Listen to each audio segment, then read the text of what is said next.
엘리야의 사역은 그 사역의 내용보다도 사실은 우리가 어디에 초점을 둬야 되냐면 엘리야는 사역의 내용보다는 사역의 방법에 우리가 초점을 둬야 됩니다. 그렇지 않으면 그냥 엘리야는 그냥 위대한 사람으로만 남아요. 그냥 영웅, 그죠? 그 방법이 되게 우리가 생각하는 거하고는 완전 달라요.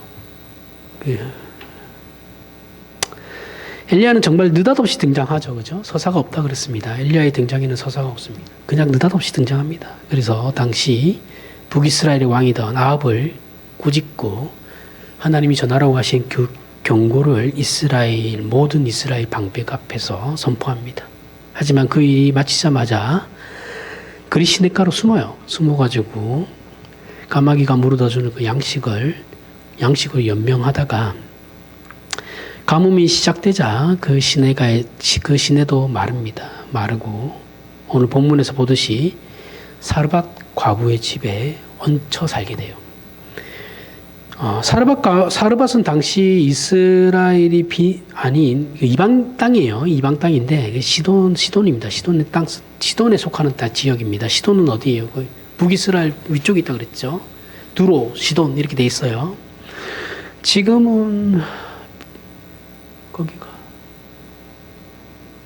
레바논 정도 될 것 같습니다. 레바논. 그곳인데 여기가 어디냐면 이 사르밧이라는 곳이 그 이세벨의 고향이에요.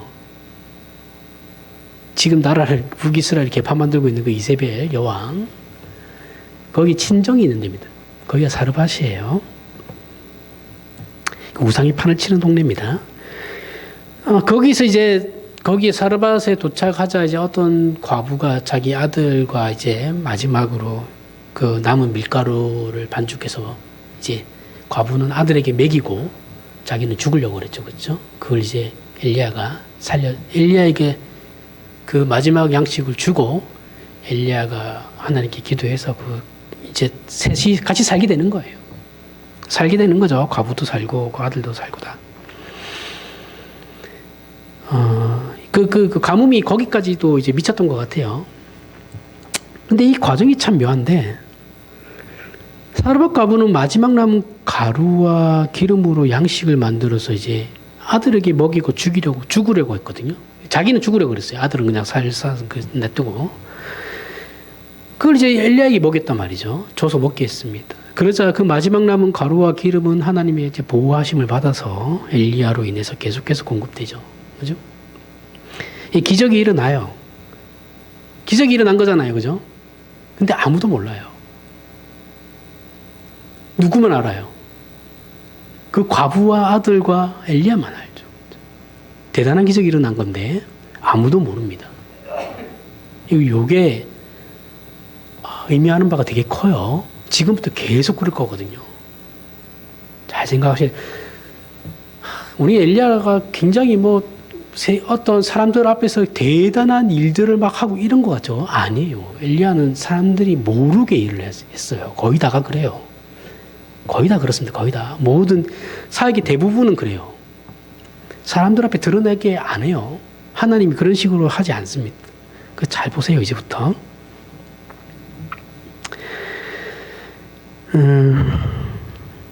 그러면서 아들을 살려내고 이야기가 끝이, 그런데 오늘 본문에는 그 아들이 죽어요. 그죠?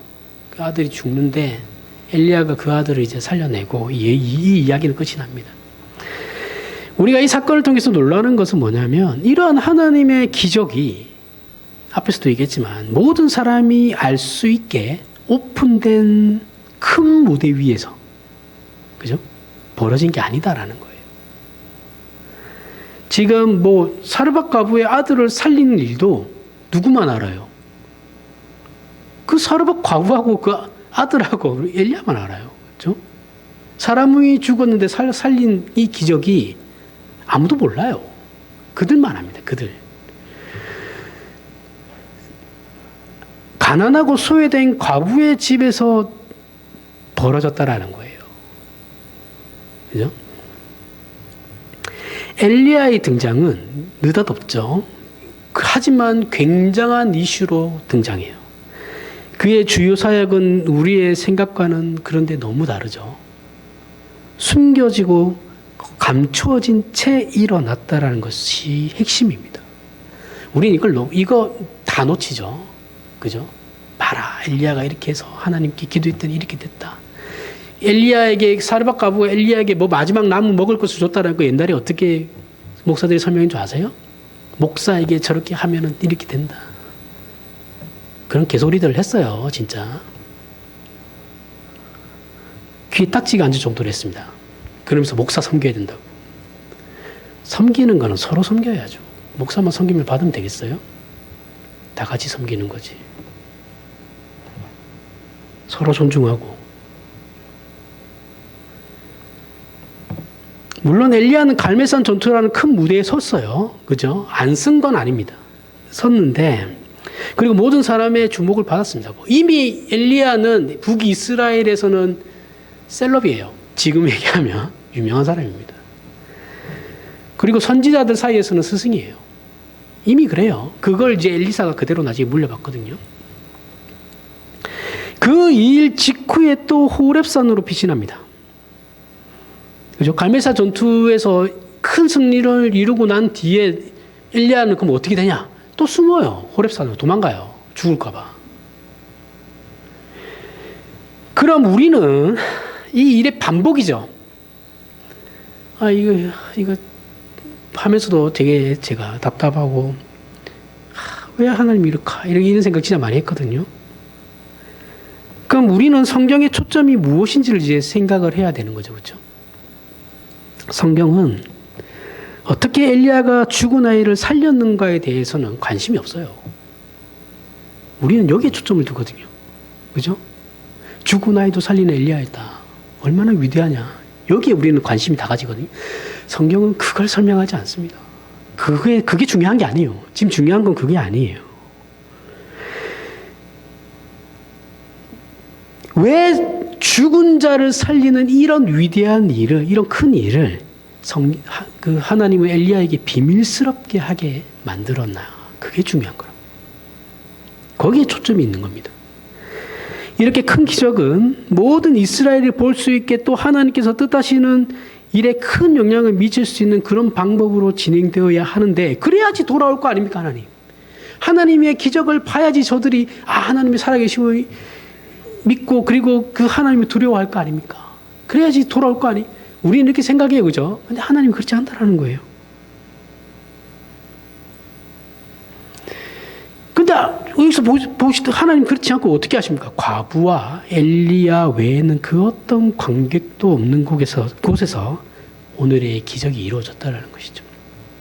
이렇게 엘리야의 등장과 숨겨짐이 반복되는 상황을 통해 성경이 우리에게 가르치려는 것은 하나님의 나타내심과 그 숨으심에 대한 이해를 우리에게 좀 더 하나님의 그 나타나신 때와 숨으실 때에 대한 이해, 그 이해를 우리에게 주려고 엘리야를 통해서 말씀하신다라는 것이죠. 우리는 하나님의 나타나심에 대해 성경의 기록이나 역사 속에서 그 경험을 가지고 있죠. 그렇죠? 우리는 하나님 나타나심에 대해서 압니다. 하나님께서 나타나셨으니까 우리가 지금 이 자리에 있는 거겠죠. 그렇죠? 근데 그 경험을 누구나 가지고 있어요. 신자라면 다 가지고 있죠. 아니면 신자가 될 수가 없으니까. 이렇게 하나님의 나타나심에 대해 그 보이는 손길을 확인할 수 있게 하나님께서 해주셨어요. 은혜를 베푸셨습니다. 그런데 이제 그건 우리가 평생을 신앙생활하면서 사는 동안에 몇 번 되지 않아요. 그죠? 그건 맨날 체험했다고 하는 사람, 그 거짓말이에요. 그렇지 않아요. 몇 번 안 됩니다. 진짜. 여러분, 모세도 평생에 기적을 일으킨 건 몇 번 안 돼요. 하나님과 마주해서 얘기하는 거 몇 번 안 됩니다. 그 맨날 그런 거 줄 아시죠? 그죠? 맨날 그랬던 것처럼 설명하잖아요. 아니에요. 몇 번 안 됩니다. 진짜 5손가락 안에도 안 들어가요. 근데 우리는 마치 그게 다윗은 한 번도 없어요. 하나님하고 직접적으로 만나고 그런 거. 그죠? 사무엘 하면서 우리가 다윗이 하나님과 직접 대면해가지고 얘기하는 거 봤어요? 한 번도 안 나옵니다.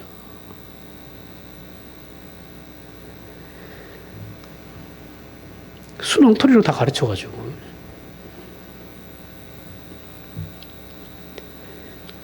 훨씬 많아요. 신앙생활의 절대 다수는 하나님은 숨어 있어요. 어디 있는지도 모르는 거예요. 대답도 안 해주세요. 발버둥 치고 미친 듯이 나 지금 죽겠다고 막 고함 치고 비명질러도 안 나타나세요.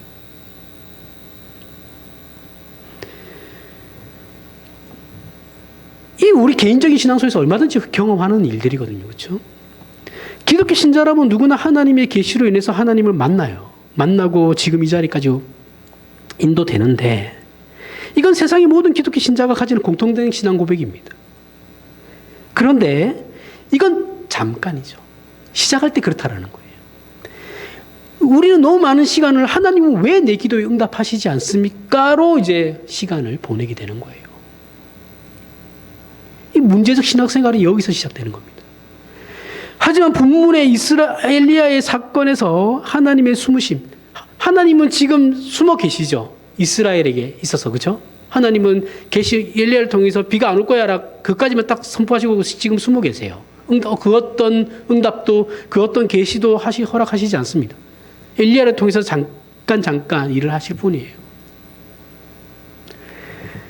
그 숨으심, 정말 개인과 역사에서 그리고 세계 무대에서 그러면 하나님은 이때는 그러면 숨어 계시니까 진짜 우리 각 개인과 이 전 인류의 역사에서 비켜 계시나 이 당시에는 잠깐 비켜 계셨던 건가 하면 아니다라고 성경은 가르치는 겁니다. 숨으셨다고 해서 역사에 관여하지 않으시냐라는 것은 또 아니에요. 시편 22편 12절에서부터 18절에 많은 황소가 나를 에워싸며 바산의 힘센 소들이 나를 둘러쌌으며 내게 그 입을 벌림이 찢으며 부르짖는 사자가 같으니이다. 나는 물같이 쏟아졌으며 내 모든 뼈는 어그러졌으며 내 마음은 밀랍 같아서 내 속에서 녹았으며 내 힘이 말라 질그릇 조각 같고 내 혀가 입천장에 붙었나이다. 주께서 또 나를 죽음의 진토 속에 두셨나이다. 개들이 나를 에워쌌으며 악한 무리가 나를 둘러 내 수족을 찔렀나이다. 내가 내 모든 뼈를 셀 수 있나이다. 그들이 나를 주목하여 보고 내 겉옷을 나누며 속옷을 제비 뽑았나이다. 다윗이 자신이 당한 고난을 하나님 앞에 하소연하는 시예요. 이 내용은 예수 그리스도의 십자가 순환이 그대로 적용됩니다. 그래서 다윗의 이 고난의 시는 메시아의 순환에 대한 예언으로 인정되죠. 우리는 예수께서 우리를 구원하기 위해 성육신과 대속의 십자가 사건을 잘 알고 있고 이 일을 기독교 신앙의 가장 중요한 내용으로 이해하고 있어요. 모르는 사람 없죠. 다윗의 이 고난의 시는 바로 이렇게 고난받으러 오신 예수 그리스도를 어떻게 하냐고 예언하고 있죠. 근데 사실 이건 순서상 다윗의 물론 그 고난이 앞서긴 하지만 다윗의 고난이 예수 그리스도를 가리킨다. 이 내용이 예수 그리스도의 앞으로의 순환을 가리키는 것이다. 그렇게만 이해하시면 안 되고 예수 그리스도의 순환이 그 다윗의 고난의 자리를 채우고 있는 것이다. 그것으로 나타내는 것이다. 이렇게 이해하셔야 돼요. 예수 앞으로 천년이 넘은 시간 뒤에 오실 그 예수 그리스도께서 지금 과거에 있는 다윗의 그 고난에 동참하신다라는 거예요.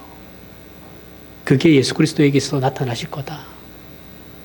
그렇게 이해하셔야 된다는 겁니다.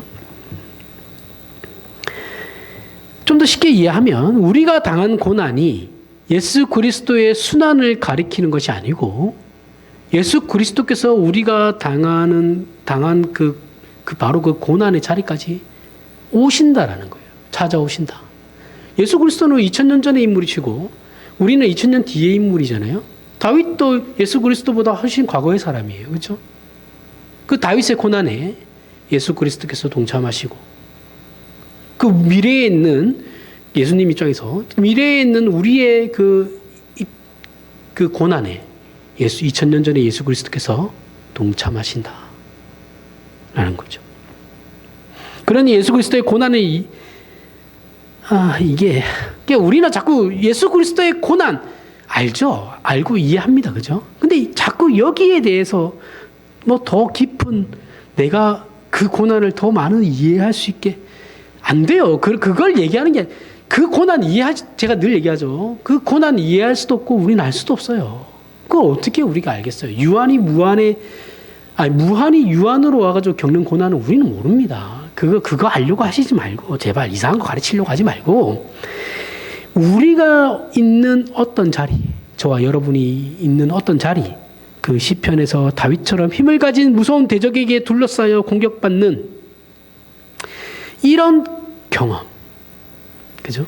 이 우리의 현실, 이에 대해서 생각을 하라는 거예요.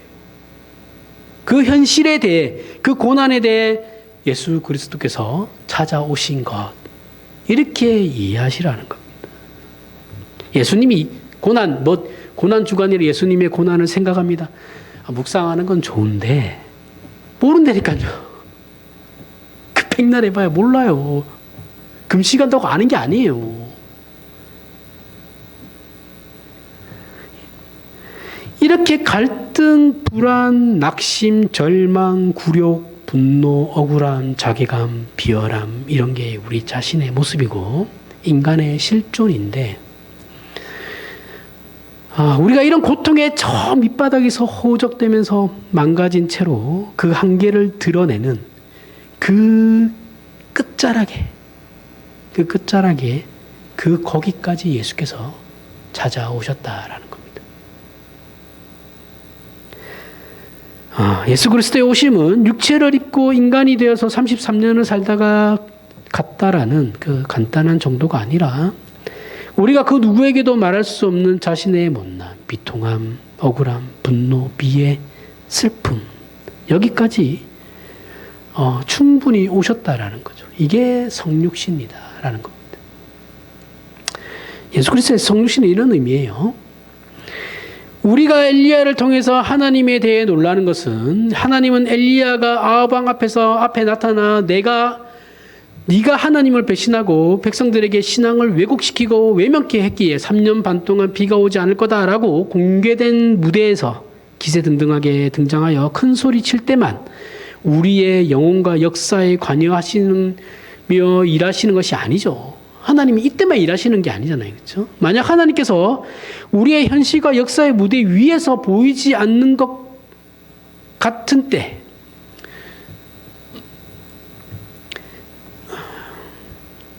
하나님 지금 어디 있습니까? 도대체 하나님 무엇 하고 계십니까? 제가 이렇게 소리쳐 부르지 않습니까? 응답 좀 해주십시오. 라는 그 개인이 처한 극한 상황에 하나님께서 일일이 찾아가신다라는 것이 오늘 본문의 의미예요. 그죠? 그게 지금 엘리야와 사르밧 과부의 그 의미입니다. 그 무대에서 그 선언을 하고 숨어서 살다가 하나님이 숨어버렸었죠. 그죠? 숨어 계시는데 사르밧 과부의 사르밧 과부라는 사람의 그의 절대적인 도움이 필요한 것을 알고 하나님께서 엘리야를 그에게 보내셨다라는 거예요. 하나님이 일 안 하신 건 아니죠. 그렇죠? 숨어 계시지만 그래서 사르밧 과부를 살리고 그 가정을 살리고 그 죽은 아들을 다시 또 살리죠. 일을 안 하시는 게 아니에요. 그죠? 숨어서 다 하십니다. 그게 오늘 사르밧 과부가 주는 의미입니다. 요한복음 12장 24절 내가 진실로 진실로 너희에게 이르노니 한 알의 밀알이 땅에 떨어져 죽지 아니하면 한 알 그대로 있고 죽으면 많은 열매를 맺느니라. 자, 우리는 이런 신앙적인 요구를 오늘 본문과 연결할 수 있죠. 한 알의 밀알이 썩어 많은 열매를 맺는다라는 것은 우리 잘 알고 있습니다. 그럼 어떻게 썩느냐 하면 땅에 떨어져서 썩어야 돼요. 땅에 떨어져 썩는데 우리가 있는 자리는 그 자리가 아무리 끔찍한 자리일지라도 하나님께서 예수 그리스도 안에서 찾아오신 자리죠. 인생을 체휼하신 예수 그리스도라는 성경의 표현대로 우리가 처한 상황과 자리, 즉 흑암의 자리이고 사망의 그늘진 곳에 하나님께 찾아오신 것입니다. 그 찾아오심의 의미는 우리의 절망과 슬픔과 고통과 고단함을 하나님이 이해하고 계시다는 것이고, 그렇게 하나님께서 찾아오신 자리가 바로 엘리야의 이야기입니다. 그렇죠? 사르밧 과부가 엘리야의 도움을 받듯이. 여기서 한 걸음 더 나아가면 예수께서 성육신하여 우리의 고통과 절망의 끝자락까지 오신 것처럼 우리 신자가 경험하고 있는 지금의 현실의 자리는 예수께서 우리에게 찾아오신 것 같이 우리가 모든 영혼을 찾아가는 자리여야만 하는 것이죠. 예수께서 그렇게 본을 보이셨고, 그게 성육신이라 하면 그 성육신에 우리는 연장선에 서 있는 자들이니까 우리도 그렇게 해야 되는 겁니다. 엘리야처럼 찾아가야 되는 거예요. 그것이 하늘의 미랄이 이 땅에 떨어져 썩는 것이다 라는 거죠. 근데 우리가 안 하죠, 근데. 그죠? 안 합니다. 이거 요즘 현대 사회는 더 안 하죠. 귀찮거든요. 내 하나 건사하기도 힘들어 죽겠는데 무슨. 안 합니다. 그죠? 요한복음 12장 25절에 자기의 생명을 사랑하는 자는 잃어버릴 것이요 이 세상에서 자기의 생명을 미워하는 자는 영생토록 보존하리라. 우리가 신앙을 가지고 신앙 고백을 한다고 해서 우리가 성장하고 열매를 맺는 게 아닙니다. 우리가 썩어야 돼요. 가만히 있으면 신앙이 성장하지 않아요. 한국교회가 복음이 들어온 지 100년이 넘었어요. 성장했나요? 아니요. 하나도 성장하지 않았습니다. 그냥 규모만 커졌지. 학문은 좀 발달했죠. 신학은. 하나도 안 성장했어요. 오히려 옛날보다 못하죠. 그죠? 옛날에는 낭만이라도 있었어요. 서로 돕기라도 하고. 그죠? 요즘 그 폭삭 소가수다. 그거 유튜브에서 막 내 알고리즘이 계속 떠가지고 한번 봤는데, 어떤 편을 우연히 본 거예요. 어떻게, 어떤 편을 보게 됐냐면, 관식이가 이제 주인공이죠. 남자 주인공. 관식이 막내 아들이 이제 태풍 부는 날 죽어요. 그래가지고 이제 그 부부가 그 아이유 이름 모르겠는데 뭔데 모르겠네. 애순인가? 요 드라마는 명작인 것 같습니다. 진짜 걸작인 것 같아요. 여러 번 봐도 될 것 같습니다. 근데 왜 이렇게 슬프게 만든 거예요? 계속 그러네. 밥을 안 먹어요. 그죠? 3일 동안 들어 누워요. 근데 3일밖에 들어 눕지는 못하죠. 사실은 더. 근데 애들이 이제, 근데 문제가 이제 그 애들이 2명이 더 있잖아요. 그죠? 이것도 어디인지 까먹으면 안 되는데. 그 애들이 밥을 못 먹고, 애들도 이제 나중에 보니까 아빠 눈치를 보면서 자기들 잘못이라고 계속 그렇게 돼버린 거예요. 그러니까 그때 그 주인공 둘이 부부가 정신을 차렸다라고 얘기하죠. 애기들 때문에. 이렇게 하면 애들이 망가지겠구나 싶어가지고 3일 뒤부터 일어나서 밥 먹고 일하러 나가고. 그죠? 그런데 이제 그 사정을 이제 동네가 다 알죠.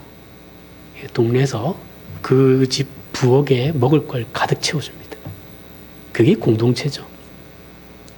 옛날엔 그런 것도 있었어요. 진짜. 지금 그런 거 없습니다. 교회 안에서도 그런 거 없어요. 한참 물었어요. 너무 많이 물어가지고. 어떤 사람이 그 댓글 쓴 게 인류애를 충만시키는 드라마다. 이렇게 쓴 사람도 봤습니다. 그렇죠. 진짜 인류애를 충만시키죠. 그런 거 없습니다. 근데 지금은. 우리는 같은 공동체 안에서도 손해를 안 보려고 그래요. 그죠? 나는 이만큼 하는데 왜 쟤는 저거밖에 안 해? 그런 거죠. 엘리야는 사르밧 과부와 아들에게 단지 저들을 도와주는 것으로 사역하거나 기적을 일으킨 게 아니죠. 그죠? 아니고 엘리야가 과부의 도움 속에 있어요. 그죠? 엘리야도 사는 데 있어서는 과부의 도움을 받고 있는 거예요. 얹혀 사는 거잖아요. 그 하수 가듯이. 물론 돈을 내는 건 아닙니다. 그 하수 가듯이 다락방에서 그냥 얹혀 사는 거예요. 그리고 과부는 엘리야로 말미암아서 하나님의 특별한 보호 아래 있죠. 밀가루가 안 떨어져요. 기름이라. 그죠? 이들은 누가 누구의 덕을 보고 있는지 서로 모르게 엮여 있어요. 하나의 공동체가 돼버린 거예요. 이미. 마치 한 알의 밀알이 땅에 떨어져 이제는 뭐가 씨고 뭐가 땅인지 구별조차 되지 않는 썩은 상태로 둘이 하나가 돼버린 것처럼 보입니다. 엘리야가 하나님께 과부의 아들을 살려달라고 하는 것은 더 이상 엘리야와 과부가 남이 아니다라는 얘기죠. 이 부부라는 얘기가 아니에요. 더 이상하게 생각하시면 안 됩니다. 공동체라는 거예요. 식구. 식구는 밥을 같이 먹는 사이죠. 그렇죠? 그는 과부의 일을 자기 일로 받아들였어요. 그리고 하나님께 기도하는 것이죠. 그 한 알의 밀알이 땅에 떨어져 썩는 것이죠. 그러니까 과부의 일이 더 이상 남의 일이 아니다라는 것을 그렇게 받아들인 거예요. 공동체니까. 이렇게 예수께서 우리를 찾아오시고 품으심으로 당신님과 우리로 구별이 없는 상태가 되게 하시며 동시에 예수께서 요한복음 20장에서 말씀하신 것처럼 아버지께서 나를 보내신 것 같이 나도 너희를 보내노라. 이 약속 안에 보냄을 받는 저와 여러분의 인생이라는 것을 잊으시면 안 돼요. 이게 성육신이라는 거예요. 그것이 엘리야의 사역과 동일한 사역이라는 겁니다. 하나님이 숨으신 것 같으나 하나님은 여전히 일하시는 장면이죠. 그래서 우리의 인생은 놀랍죠.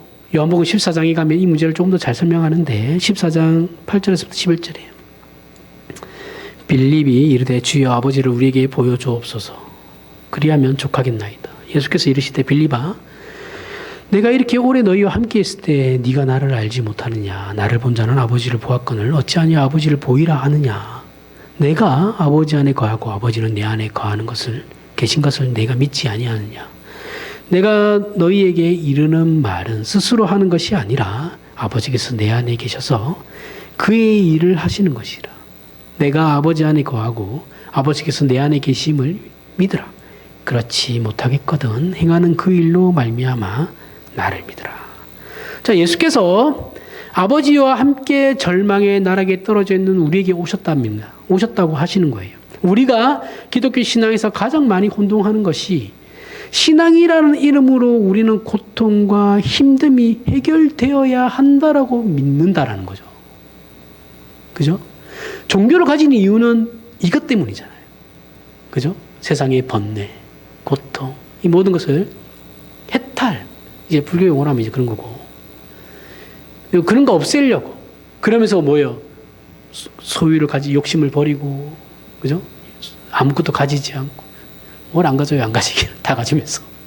안 가진다는 사람들이 벤츠를 왜 타고 다녀요? 응?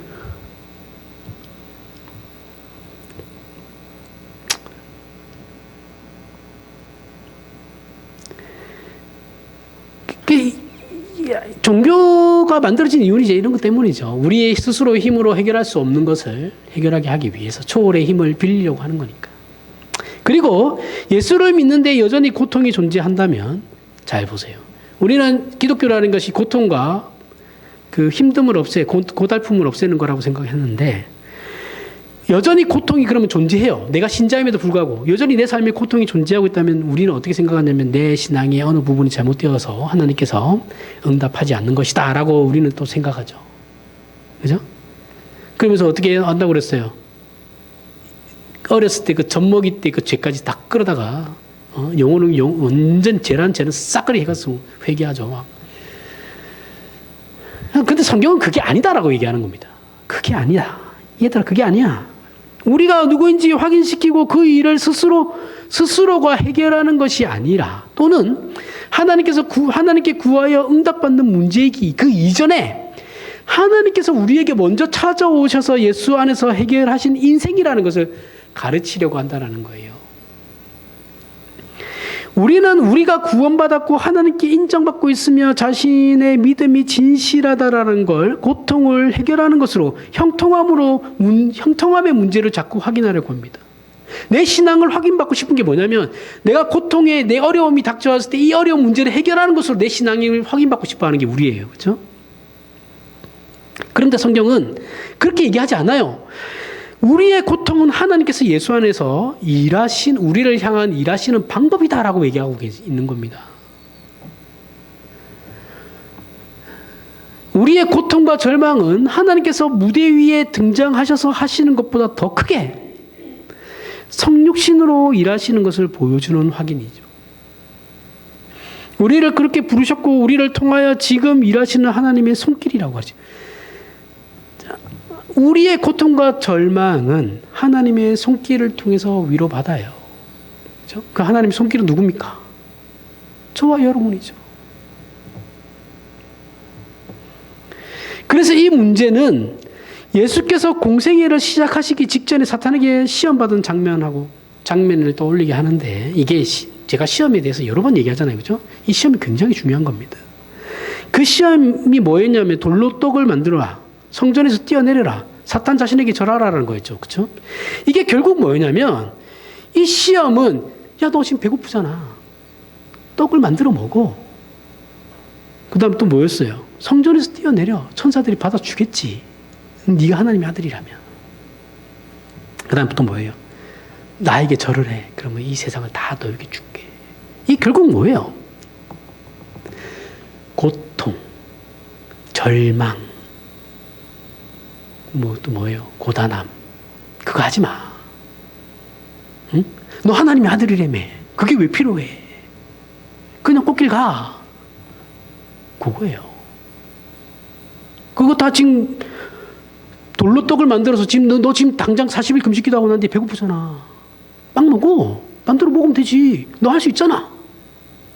성전에서 뛰어내려도 너 안 죽잖아. 어차피 하나님이 천사 보내가지고 너 받아주실 거 아니냐. 그럼 왜 그렇게 어렵게 살아?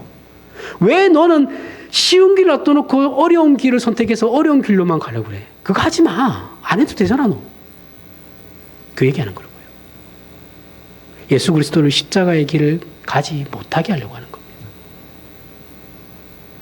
너 성육신의 삶을 중단하면 편해.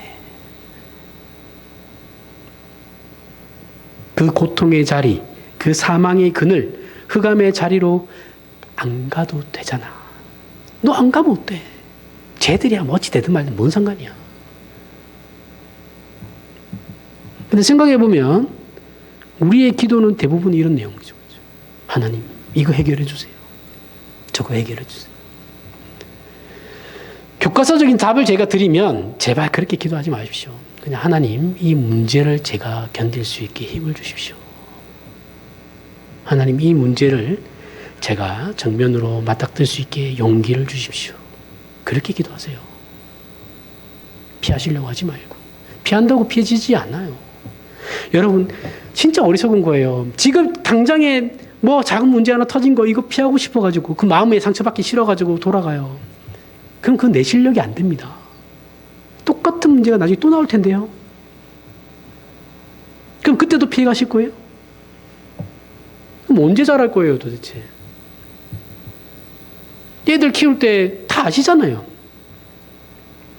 모든 환경에 아이가 넘어지지 않고 다치지 않게 하면 애들이 잘 크나요? 부모가 다 이렇게 막아주고 다 해주면 애가 잘 크나요? 개망난이 되죠.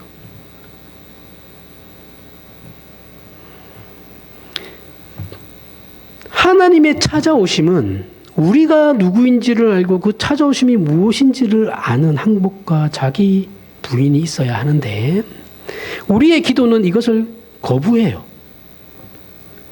그런 내용들로만 채워져 있습니다. 그리고 하나님의 찾아오심으로 말미암아 이제는 해결된 우리의 본질적 문제를 예수 그리스도의 성육신의 연장선상에서 이제는 우리가 다른 사람에게 찾아가야 해요. 우리는 그렇게 부름을 받았으니까요. 근데 우리 이거 안 하죠. 그렇죠? 정작 해야 되는 건 하나도 안 합니다.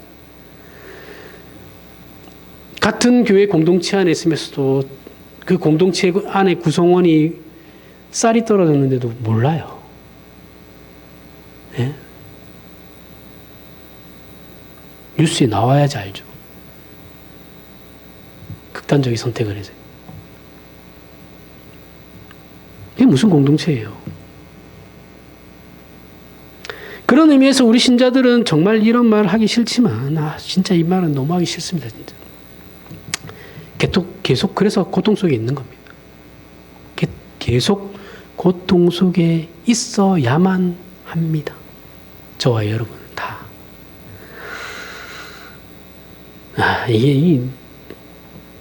그게 우리에게 유익이래요. 근데 저 이거 싫어요. 저도 너무 싫습니다. 힘들어요.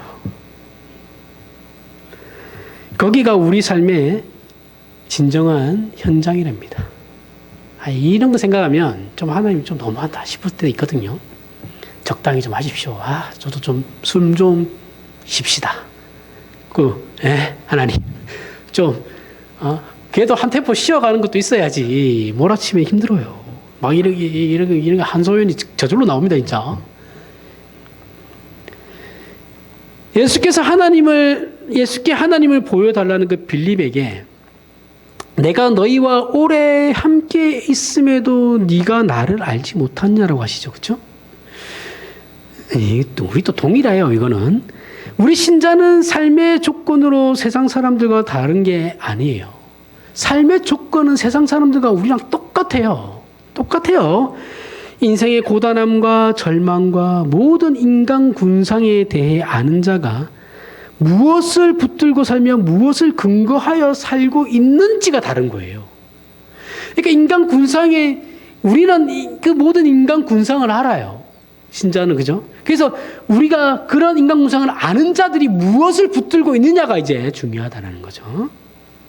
그게 다르다라는 거예요. 우리는 예수 그리스도를 붙들죠. 저들은 뭘 붙들어요? 붙들 게 없어요. 그러니까 돈만 쫓는 겁니다. 고통은 신자나 불신자에게 동일하게 주어지는 거예요. 우리에게만 더 많은 고통이 주어진다고 생각하시면 안 돼요. 요한복음 14장 12절에 내가 진실로 너희에게 이르노니 나를 믿는 자는 내가 하는 일을 그도 할 것이요 또한 그보다 큰 일도 하리니 이는 내가 아버지께로 감이라. 자, 우리는 이 말씀을 너무 쉽게 좀 있어 보이는 말로 견강부회하고 아전인수격으로 해석을 하죠. 여기서 나를 믿는 자는 내가 하는 일도 그 일을 그도 할 것이. 이거 신비주의자들이 좋아하는 말입니다. 근데 그들이 말하는 것처럼 어떤 기적을 베푸고 그게 아니에요. 그 일을 한다라는 게 아니고 예수 그리스도의 그 성육신, 어떤 성육신이에요? 찾아가는 성육신, 그죠? 절망한 자, 가난하고 소외된 자를 찾아가는 그 성육신, 그 성육신의 연장을 말하는 겁니다. 그게 우리라는 거예요. 그 일을 너희도 할 거다. 내가 너희에게 찾아왔듯이 너희도 믿지 않는 자에게 또는 가난하고 소외된 고아와 과부에게 찾아갈 거다. 그렇게 할 수 있다. 그 얘기를 하는 겁니다. 성자 하나님이 사람이 되어 우리에게 찾아오신 것 같이 그리하여 십자가에 죽으신 것 같이 우리는 그분의 인생을 우리가 가져야 하는 그 신앙으로 이해를 해야 되는 것이죠. 우리가 경험하는 현실의 고통이 어떤 의미를 갖는지 제대로 알아야 됩니다. 바른 기독교 신앙을 가진 신자라면 누구나 이 문제로 고통스러워하고 고민해요. 그리고 사람은 타인에 의한 것보다 스스로로 인해 고통을 받는 경우가 훨씬 많죠. 사실은 내가 나를 괴롭히는 게 더 많습니다. 우리는 성실하지 못하고 정직하지 못하며 지혜롭지 못하고 용기 있지 못하며 소원은 있으나 그것을 이룰 실력이 없어요. 다른 사람에게 말할 때는 쉬운 정답들이 정작 우리 자신에게는 적용이 안 돼요. 이런 거 이제 목사들이 좀 그런 게 있겠죠, 그렇죠? 상담할 때는 줄줄줄줄 얘기 잘합니다. 답을 다 줘요. 물론 답을 주면 안 되는데 이게 우리 한국계 목사님들은 답을 주려고 그래요. 답을 줄 수가 없어요. 그 사람들이 몰라서 오는 게 아니니까. 답은 다 안 되니까요. 이미. 몰라서 오는 게 아니에요. 자기 얘기 들어달라고 오는 거지.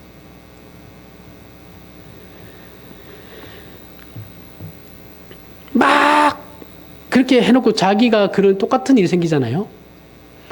못 견뎌 합니다. 울그락불그락 해가지고 이러면서 막 괜히 엄한 사람한테 승질내고 마누라한테 맨날 승질내죠.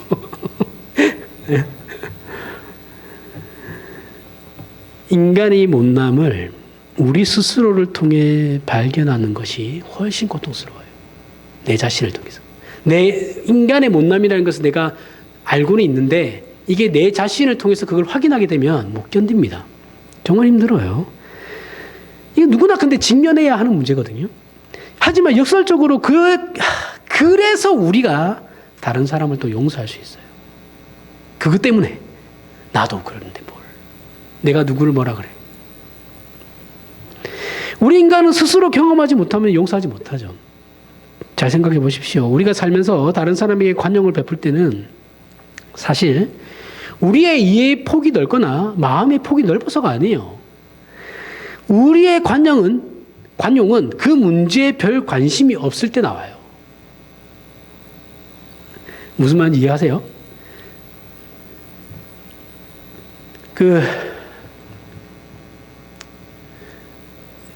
내 친구가 내가 별 관심 없는 문제로 인해서 나는 그거 있어도 그만이고 없어도 그만인데 내 친구가 그 물건을 망가뜨렸어요. 그죠? 그럼 나는 솔직히 굳이 없어도 돼요. 뭐 있는지도 몰랐고. 그럼 나는 이거에 대해서 관심이 없는 거잖아요. 그죠? 근데 그걸 망가뜨린 거에 대해서 내 친구가 나한테 용서를 빌어요. 미안하다. 그럼 나는 그 관심이 없으니까, 괜찮아. 나 그거 뭐 별로 관심도 없고. 관용이 나오죠. 저절로 나와요. 근데 그게 내가 아끼는 물건이라고 생각해 보십시오. 그죠? 얘기가 달라집니다. 비싸고 아끼는 물건이라면. 이해관계가 얽히게 되면 거기에는 관용이 나오지 않습니다. 야, 이 욕, X부터 나오지. 사실 우리가 화낼 때는 어떤 정당함을 위해서가 아니죠. 그죠? 그 문제에 정말 정당함을 위해서 화를 내는 것이 아니고 내 마음에 안 들어서 그런 거예요. 내 마음에 안 드니까 화가 나는 거거든요. 노예 때 이런 거는 노예나 회의할 때 보면은 잘 알 수 있습니다. 저분이 진짜 이 문제에 대한 심각성을 제대로 인지해서 이 문제의 그 단점과 위험성에 대해서 경고하고 있는 건가? 하는 거하고 그게 근데 단순히 지 마음에 안 드는 거야. 그러니까 승질내는 사람도 있어요. 보면 알거든요. 본인은 그걸 모른다라고 생각하는지 그래서 그런지 모르겠는데 너무 막 그런 식으로 얘기하면 그 누가 귀를 기울겠냐고요. 근데 그렇게 해요, 진짜. 자기 마음에 안 들어서 화를 내요. 공동체 안에서 큰 소리 치는 것은 자기 마음에 안 들어서 자기 마음이 불편하기 때문이죠. 왜 너는 나에게 불편한 마음을 생기게 하냐? 이게 불만인 거예요. 자기가 참아야 하는, 그럼 자기가 참기만 참으면 되는데 자기가 참아야 하는데 자기에게 불편한 마음을 들게 하는 사람에게 교회당에 나오지 말라고 그래요. 너 교회 좀 옮기면 안 되냐? 이런 개소리를 해요. 당신이 옮기세요. 당신이 그러면 불편하면. 이 자리에 예수께서 오시는 거예요. 예수께서 오해받으시고 공격받으시며 수모를 당하시고 고통당하시며 죽으신 것입니다. 여기까지 주님이 오신 겁니다. 그래서 인간 중에 그 누구도 절망과 고통과 비참함을 가지고 하나님은 이런 거 모르신다고 말할 수 있는 사람은 없어요. 그렇게 기독교 신앙이 우리를 담아내지 못한다고 말할 수도 없습니다. 넉넉히 충분히 담아내고도 남습니다. 왜요? 하나님께서 이미 그 자리에 다 와 보셨고 경험하셨기 때문에 그런 것이죠. 하나님께서 우리에게 고통을 허락하시는 것은 훌륭해지라고 그러는 겁니다. 훌륭해지라고 그러는 건데, 하지만 그래서, 사실 이게 이제, 알면서도 힘든 거죠. 그렇죠? 이것도 모르지 않아요. 다 압니다. 아는데, 그래도 힘든 건 힘든 거예요. 그죠? 하지만 그래서 우리가 또 비로소 참을 수 있는 거죠. 우리는 나이가 들면 젊은 사람들이 한심해 보이죠. 저도 이제 한심해 보이기 시작했으니까 나이가 들었다는 거겠죠. 저도 어느 정도. 20대는 도대체가 이해가 안 가니까. 진짜 이해를 할 수가 없어요. 진짜 저런다고? 그냥, 진짜 그러더라고요, 걔네들은. 와, 좀 이해가 안 가는데. 우리는 그러죠. 아무런 준비도 안 되어 있고, 아무런 노력도 하지 않는 것 같고, 어쩌려고 저러나라는 생각을 하죠. 그죠? 그런데, 자, 생각해보면, 우리도 그런 얘기 들었거든요. 저도 젊었을 때. 저희 20대도 어른들은 다 그런 말 했죠. 그래서 생각해보면, 어떻게 내가 여기까지 왔나 싶을 생각도 들죠. 여러분들 지금 생각해보죠. 여러분들 살아오면서 준비 다 하고 살았습니까? 여러분들 살면서 나는 이때는 이렇게 하고 저 때는 저렇게 해야지. 이때쯤 되면 나는 어떻게 돼 있을 거고. 다 했어요? 막 살았잖아요. 그때 그런 게 있어요. 저희 부모 세대는 더 그렇죠. 그죠? 먹고 살기, 하루 먹고 살기 바빴는데. 그 얘기 어디 있어요? 우리 때, 저희 때라고 뭐 다 했겠어요. 우리 때는 나라가 망했는데 아무것도 못했어요. 취업하기도 힘들었는데 무슨. 대학 나오는 게 아무런 의미가 없었어요. 취업이 안 되는데요.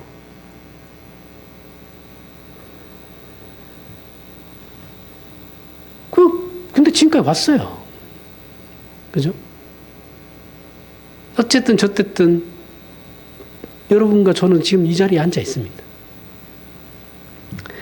하나님께서는 우리가 이해할 수 없는 부분까지만 우리와 관계하시는 것이 아니고 우리가 생각하지 않고 고르지 부리는 그 곳까지 들어와 계시는 거죠. 들어와서 우리와 만나시는 겁니다. 이것이 엘리야의 이야기예요. 요한복음 14장 12절. 내가 진실로 진실로 너희에게 이르노니 나를 믿는 자는 내가 하는 일을 그도 할 것이요 또한 그보다 큰 일도 하리니 이는 내가 아버지께로 감이라 인 것입니다. 예수께서 이렇게 우리의 절절한 삶과 실존에 찾아오시고 승리하심으로 아버지께로 돌아가셨어요. 그러니 능히 어떻게 하실 겁니까? 우리를 도우실 겁니다.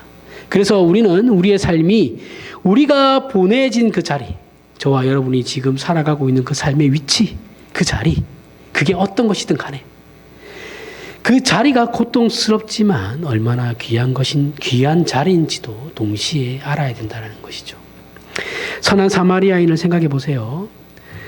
그가 일부러 강도 만난 사람을 찾아다닌 것이 아니에요. 그죠? 선한 사마리아인은 강도 만난 사람을 찾아다니고 일부러 선을 베푼 것이 아니에요. 그는 그냥 자기가 항상 다니던 길을 가다가 강도 만난 사람을 만난 겁니다. 그죠?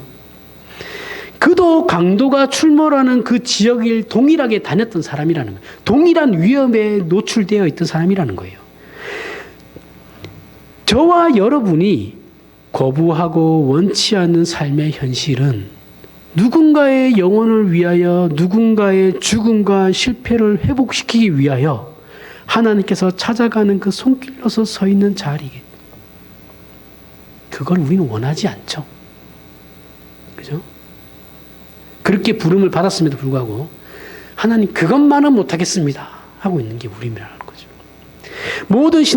하지만 모든 신자의 사명은 이거는 목사고 나발이고 다 필요 없어요. 다 똑같아요. 사명은 이 자리를 지키는 것.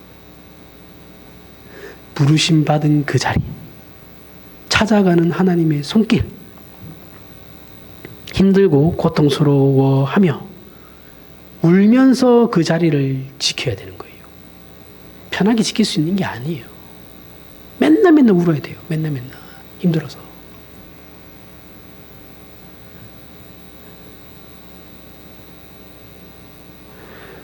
이것이 마태복음 25장에 나오는 지극히 작은 자 하나에게 한 것, 하지 않는 것을 비유로 한 최후의 심판 비유입니다.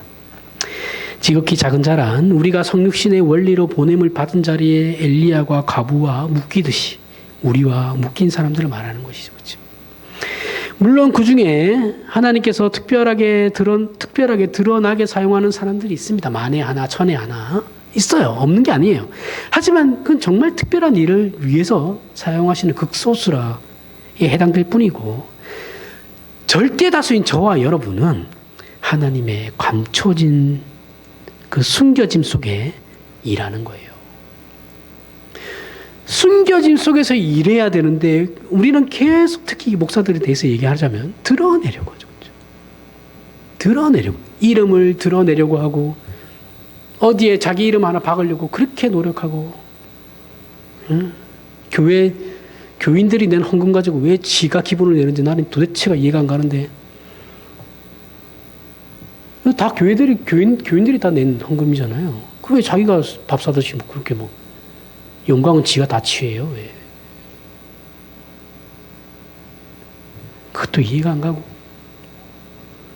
조금만 생각해 보면 그 다 힘들게 일해가지고 낸 헌금 아닙니까? 그렇죠. 어떻게 그걸 지 마음대로 써요? 그렇게 기분 나쁘게.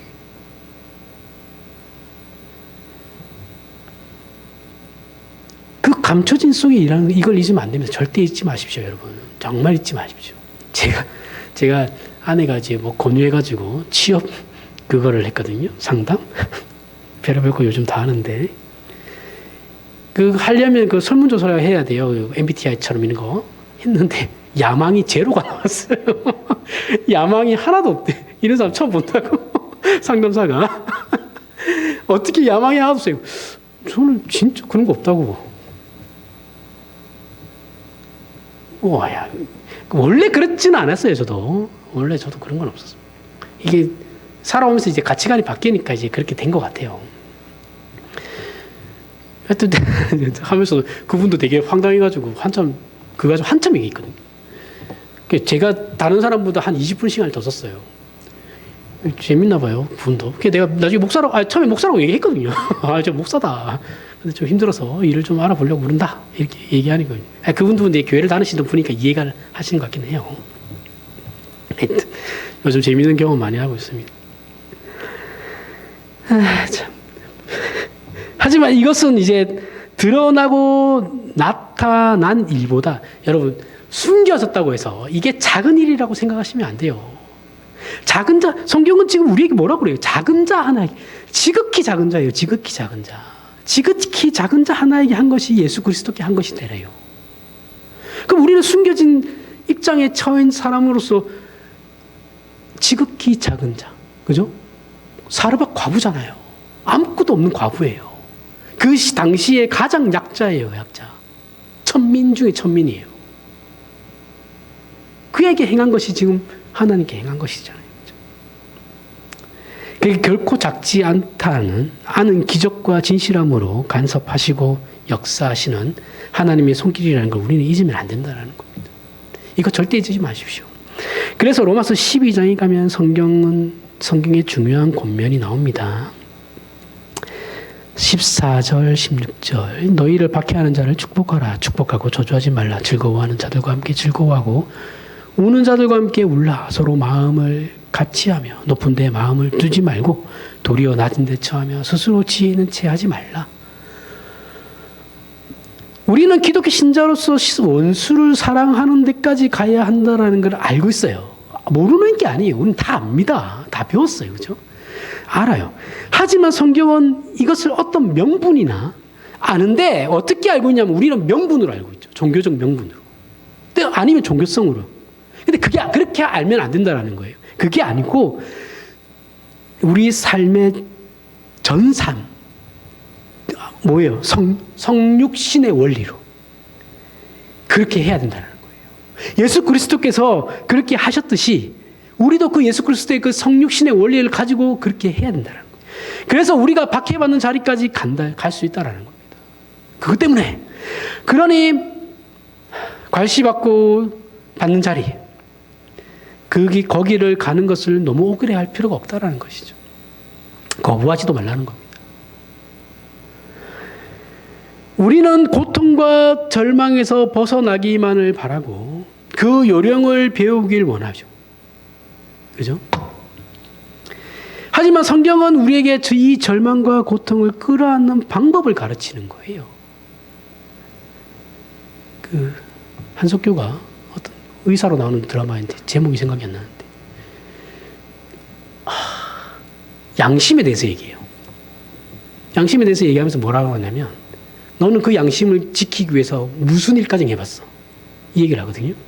거기서 한 방 빵 맞았는데 우리가 그러면 내가 그 지켜야 하는 그 신앙을 지키기 위해서 그 성육신의 삶의 원리를 살기 위해서 나는 무엇까지 해봤냐? 어디까지 그러면 떨어져 봤냐? 어디까지 괄세받아 봤냐? 사람들이 어디까지 무시받아 봤냐? 요거 생각해 봤거든요. 별로 없어요. 저도. 제 자존심 때문에. 제가 저것들 말발로 다 세리 밟아야지. 이런 생각만 했지. 논리로 이겨야지라고만 생각했지, 지려고 생각을 안 했던 것 같아요. 조종되는 거였는데, 그냥. 너 잘났다, 이놈아. 니 똥 굵다. 니 똥 이따만하다.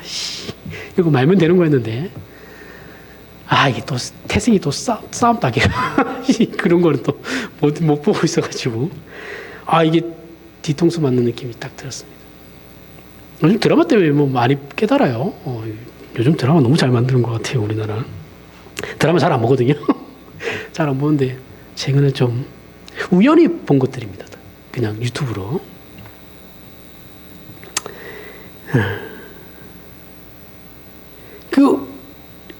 제가 얘기하죠. 기독교 신앙은 고통과 이런 절망을 피해가거나 그걸 해결하는 게 아니고 그걸 감수하면서 가는 거예요. 끌어안고. 그 방법을 가르쳐준다. 십자가를 지고 멍에를 지고 가는 방법을 가르쳐주는 겁니다. 그 멍에를 해결해 주시는 게 아니에요. 우리는 고통과 절망을 우리 안에 품어 내가 그 고통과 절망을 품고 옆 사람에게 튀지 않게 하는 게 우리의 역할이라는 거예요. 그런 존재들입니다. 그래서 우리라는 인생과 존재가 우리를 찾아오신 예수 그리스도의 손길이 되어야 하는 것이죠. 그러니 우리의 위치와 처지에 너무 억울해 하실 필요가 없다라는 거죠. 그렇죠? 억울한 거 따지면 지금 엘리야가 제일 억울하죠. 그렇게 나를 쓰셔놓고 왜 지금 이런 총구 속에다 날 처박아놓고 아무것도 안 하십니까? 그래, 엘리야 속으로 그런 생각했을 거예요. 그리고 누가 기뻐하면 함께 기뻐하고 누가 슬퍼하면 함께 슬퍼할 줄 알아야 된다는 것이죠. 누가 멋있는 옷을 입고 있으면 그 돈이면 성교비나 내지. 이런 말 하면 안 돼요. 이쁜 옷 입고 왔으면 진짜 이쁘다. 잘 어울린다. 얘기하면 돼요. 누가 울면 기도하면 되지 왜 울고 난리냐. 이런 말 하면 안 됩니다. 아무 말 마시고 저 사람이 좀 어려운 일이 있어 보이면 맛있는 거 사주면 됩니다. 그냥 아무 말 하지 마시고.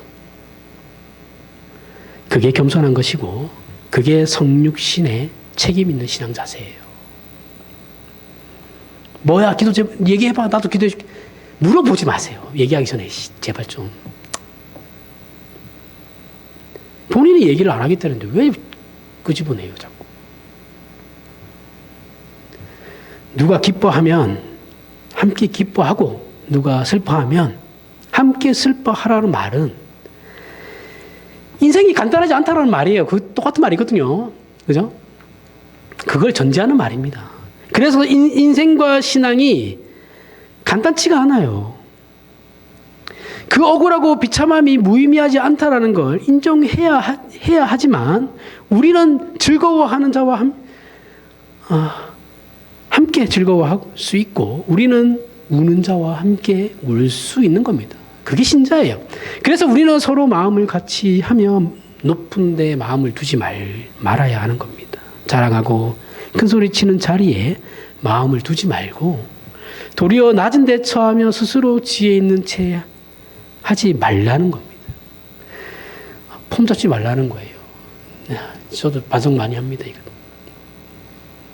지혜는 하나님 외에는 아무에게도 없습니다. 우리는 하나님의 일하심을 다 알지 못하고 이해하지도 못합니다. 우리는 그저 순종을 위해서 존재하는 자들일 뿐입니다. 그리하면 우리의 인생은 엘리야의 인생과 방불한 인생이고 예수 그리스도와 방불한 인생이며 하나님은 우리 한 사람 한 사람을 통해서 세상에서 지금 일하시는 하나님으로 역사하시고 증거하시며 열매 맺으시고 모든 영광을 나타내실 겁니다. 기도하시겠습니다.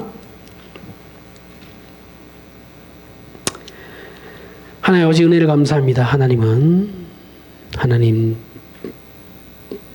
되시길 중단하신 적이 단 한순간도 없습니다. 하나님의 자녀들을 지키시고 돌보시는 일을 쉬는 일이 결단코 한순간도 없으십니다. 우리의 고단함과 분노는 믿음이 없기 때문입니다. 우리의 믿음 없는 것을 도우시고 우리의 일하심에 온전하심과 선하심과 능력에 우리의 믿음을, 우리의 인생을 마땅히 바치고 순종하게 하여 주시옵소서. 그리하여 우리의 삶과 존재가 하나님의 일하시는 귀하고 놀라운 삶이 되게 하여 주시옵소서. 예수님 이름으로 기도합니다. 아멘.